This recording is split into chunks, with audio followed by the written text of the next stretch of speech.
Кейде өмір бізді сынақтарға салады. Қорқыныш, алаңдаушылық, жалғыздық, шығар жол жоқ сияқты көрінеді.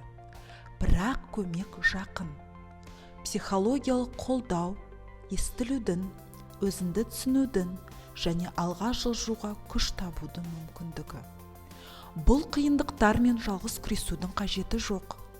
Егер сізге қиын болса, егер ешкім түсінбейтіндей көрінсе, бірінші қадамды жасаңыз. Қоңырау шалыңыз, жазыңыз, келіңіз. Кәсіби психологтар көмектесуге дайын.